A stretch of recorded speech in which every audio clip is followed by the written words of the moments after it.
Today we will study regarding the some special type of functions.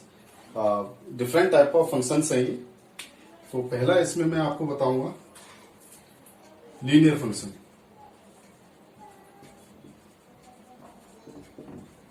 Linear function जैसा कि नाम है इसका, स्ट्रेट लाइन, कोई लाइन की क्वेश्चन गिवन है हमें, सपोज 5 = 4x + 5 ये क्वेश्चन गिवन है. तो ट्रेस करना पड़ेगा इस लाइन की, स्ट्रेट लाइन की क्वेश्चन के लिए. तो x की वैल्यू ले लीजिए आप, यहां y की वैल्यू ले लीजिए. सपोज 1 लिए आपने x की वैल्यू, कम से कम 2 पॉइंट जरूर होनी चाहिए किसी भी लाइन को ड्रॉ करने के लिए. ठीक है, तो 1 लिया हमने, तो y की वैल्यू कितनी आएगी 9. x की वैल्यू आप 2 लीजिए, तो y की वैल्यू क्या आएगी 13. x की वैल्यू -1 लीजिए, तो y की वैल्यू क्या आएगी 1. इसका ग्राफ ड्रॉ करने के लिए सबसे पहले हम कार्टेशियन प्लेन बनाएंगे. XY प्लेन को ही कार्टेशियन प्लेन बोलते हैं. ये x एक्सिस है, ये y एक्सिस है. 1 x एक्सिस पर और y 9 आपका y एक्सिस पर. ये सपोज 9 यहां पर आ गया, 9 ये हो गया. ये पॉइंट आपका P हो गया, ये Q, ये पॉइंट R हो गया, ये पॉइंट हो गया Q. 2 और 13 सपोज यहां पर है. -1 पर आपका 1 आ रहा है, यहां पर है. तो ये 1 2 -1 -2 इस तरह से पॉइंट आएंगे. यहां पर आएंगे 1 2, ये 9 है आपका, यहां 13 आएगा आपका. तो P Q और ये पॉइंट आपका R हो गया, ये वाला पॉइंट. इन तीनों पॉइंट्स को आप ज्वाइन कर दीजिए, तो ये स्ट्रेट लाइन मिल जाएगी आपको. तो लाइन फंक्शन का ग्राफ इस तरह का होता है. किसी भी लाइन का हम ग्राफ ड्रॉ करेंगे तो स्ट्रेट लाइन मिलेगी हमें. इस तरह की क्वेश्चन दे रखी हो तो लाइन का ग्राफ इस तरह के आएगा. इसके बाद आपका आता है constant function.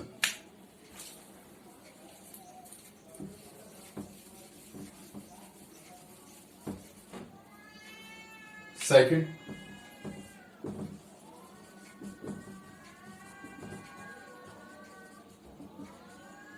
Constant function. Constant function में क्या होता है, कोई भी हमें y = वैल्यू दे रखी है 4, y = 4, y = कांस्टेंट वैल्यू दे रखी है, या x = कांस्टेंट कोई वैल्यू दे रखी है. तो ऐसे कांस्टेंट फंक्शन, इसको ऐसे फंक्शन को हम कांस्टेंट फंक्शन बोलते हैं. इसके लिए हमें एक स्ट्रेट लाइन मिलती है, तो जो या तो x एक्सिस के पैरेलल होगी या y एक्सिस के पैरेलल होगी. मैंने एक लाइन कंसिडर कर ली y = 4 और एक दूसरी लाइन मान ली मैंने x = -9. अब कार्टेशियन प्लेन में ही ड्रॉ करनी होती है. मैं इसका भी ग्राफ ड्रॉ करूंगा, इसका भी, दोनों का एक साथ कर दूंगा. तो ये कांस्टेंट फंक्शन का ग्राफ होगा. ये ओरिजिन हो गया आपका, ये x एक्सिस हो गई और ये आपकी y एक्सिस हो गई. यहां पर देखिए y = 4, 1 2 3 4. तो ये लाइन आएगी y = 4 और ये x एक्सिस के पैरेलल आएगी, y = 4, 1 2 3, ये पॉइंट 4 हो गया. और ये डिस्टेंस आपकी 4 ही रहेगी सब जगह, 4 यूनिट्स. तो ये आपका कांस्टेंट फंक्शन का ग्राफ हो गया. किसका ग्राफ हो गया ये y = 4 का ग्राफ. ये हो गया AB लाइन. इसी तरह से x = -9 का ग्राफ ड्रॉ करना है. तो x एक्सिस पर देखिए माइनस में, नेगेटिव डायरेक्शन में, इस तरफ, पीछे की तरफ -x. तो यहां पर आएगा -1 -2. सपोज यहां पर -9 आ रहा है, तो ये लाइन आपको ऐसे मिलेगी.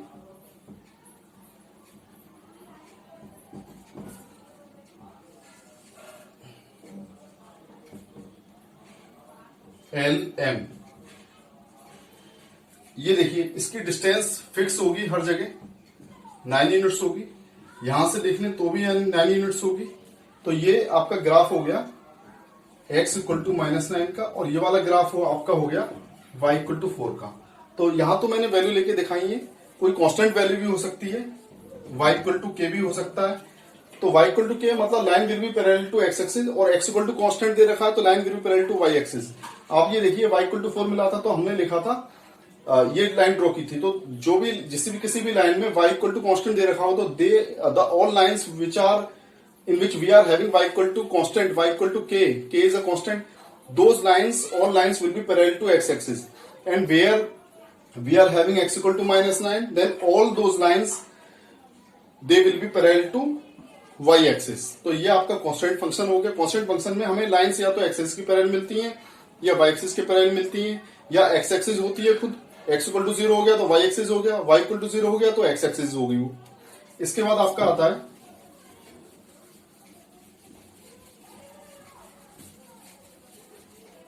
Modulus function.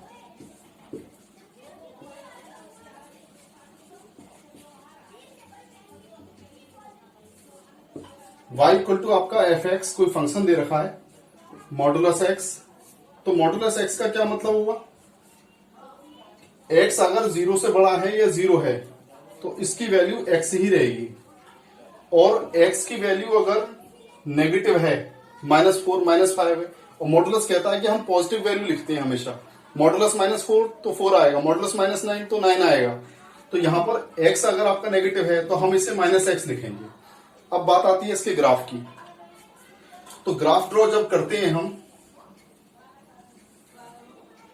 ये आपका x एक्सिस हो गया, ये आपका y एक्सिस, ये x डैश हो गया और ये y डैश हो गया, ये ओरिजिन हो गया O। अब देखिए x की कोई भी आप वैल्यू ले लीजिए, ट्रेस करना चाहेंगे अगर हम पॉजिटिव वैल्यू लेंगे, मान लो x की, यहां तो x, ये y, आप 1 लेंगे तो 1 आएगा, 2 लेंगे तो 2 आएगा, 3 लेंगे तो 3 आएगा। जितना इनपुट उतना आउटपुट रिफ्लेक्शन हो रहा है। तो 1 लेने पर आपका 1 आएगा, 2 लेने पर आपका 2 आएगा। तो ये जो लाइन मिलेंगी आपको इस तरह से मिलेंगी। तो all lines will pass through origin. ये लाइन हो गई आपकी y इक्वल टू एक्स। आप सारे पॉइंट लोकेट कर दीजिए। ये पॉइंट हो जाएगा आपका 1,1, ये पॉइंट हो जाएगा 2,2, ये पॉइंट हो जाएगा आपका 3,3, और भी बहुत सारे पॉइंट्स ले सकते हैं, लेकिन लाइन को ड्रॉ करने के लिए 2 पॉइंट्स ही काफी होते हैं। इसी तरह से अगर मैं x की पॉजिटिव वैल्यू और 0 वैल्यू लूंगा तो ये मिलेगा। अब 0 वाला ले लीजिए तो 0 ये ओरिजिन आ जाएगा। इसके बाद अगर x की नेगेटिव वैल्यू लूंगा मैं, तो आपका जो टेबल बनेगी उस टेबल में ये x, ये y, -1 तो आपका 1 आएगा। ध्यान रखिए मॉडुलस है तो ऐसे x आप -1 लेंगे तो y 1 आएगा, -2 लेंगे तो 2 आएगा, -3 लेंगे तो 3 आएगा। तो इस साइड में आप देखिए -1, -2, -3, तो ये पॉइंट इस तरह से आएंगे, ये लाइन इस तरह से मिलेगी आपको।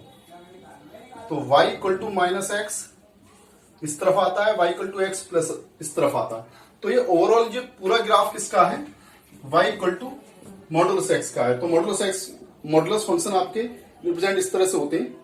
जरूरी नहीं है ये वाला दे रखा हो modulus x plus 2, modulus x -2, modulus 2x plus 4। तो बेसिकली मैंने आपको कंसेप्ट समझाने की कोशिश की है। यहाँ पर मॉडुलस फंक्शन इस तरह से आप समझ सकते हो। इसके बाद आता है greatest integer function.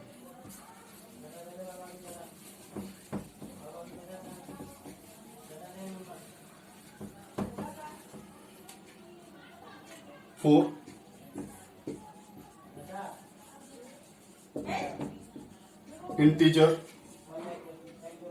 Function.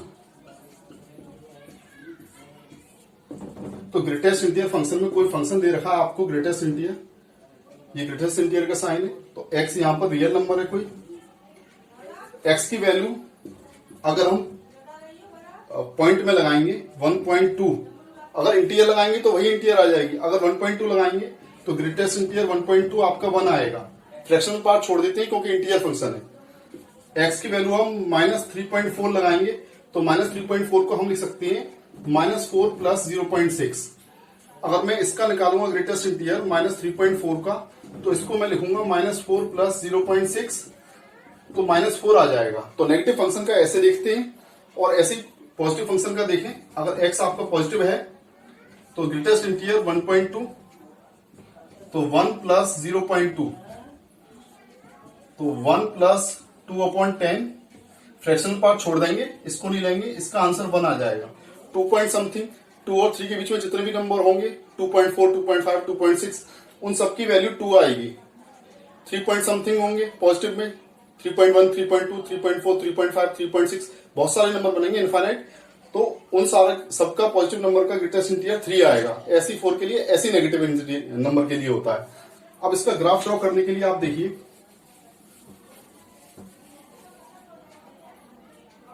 Graph of greatest integer x। Cartesian plane draw कर लीजिए।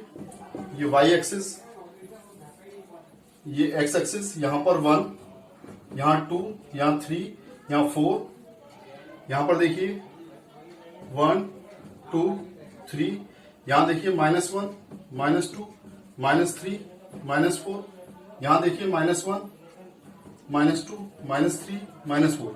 अगर x की वैल्यू 0 और 1 के बीच में होगी पॉजिटिव में, तो उसकी वैल्यू 0 आएगी, उसकी वैल्यू 0 आएगी यहां पर। तो एक ऐसे होगा, 0 आएगी। अगर x की वैल्यू 1 और 2 के बीच में होगी, 1.2 1.3, तो उसकी वैल्यू 1 आएगी। देखो 0 के 1 के आगे लिखा हुआ है, ये एरो बता रहा है यहां से यहां तक की लेंथ बता रही है आपके 1 और 2 के बीच में आएगी, और यहां पर सर्किल सा बना रखा है इस एरो के पीछे छोटा सा, इसका मतलब है 1 के सामने है ये, तो इसकी वैल्यू ग्रेटेस्ट इंटीजर की 1 आएगी। और 2 और 3 के बीच में कोई वैल्यू लेंगे तो 2 आएगी।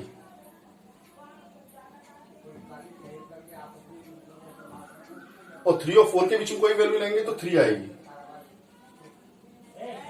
इसी तरह से -1 -0.1 लिखेंगे तो -1 आएगी वैल्यू उसकी। इस साइड में देख सकते हो आप, -1 -0 और -0 और -1 के बीच में वैल्यू लेंगे तो उसकी वैल्यू -1 आएगी, ऐसे आएगी। और -1 और -2 के बीच में लेंगे, -1 और -2 तो -2 आएगी इसकी वैल्यू, ऐसे आएगी इसकी वैल्यू। -2 और -3 के बीच में लेंगे तो -3 आएगी इसकी वैल्यू, ऐसे लेंगे इसको।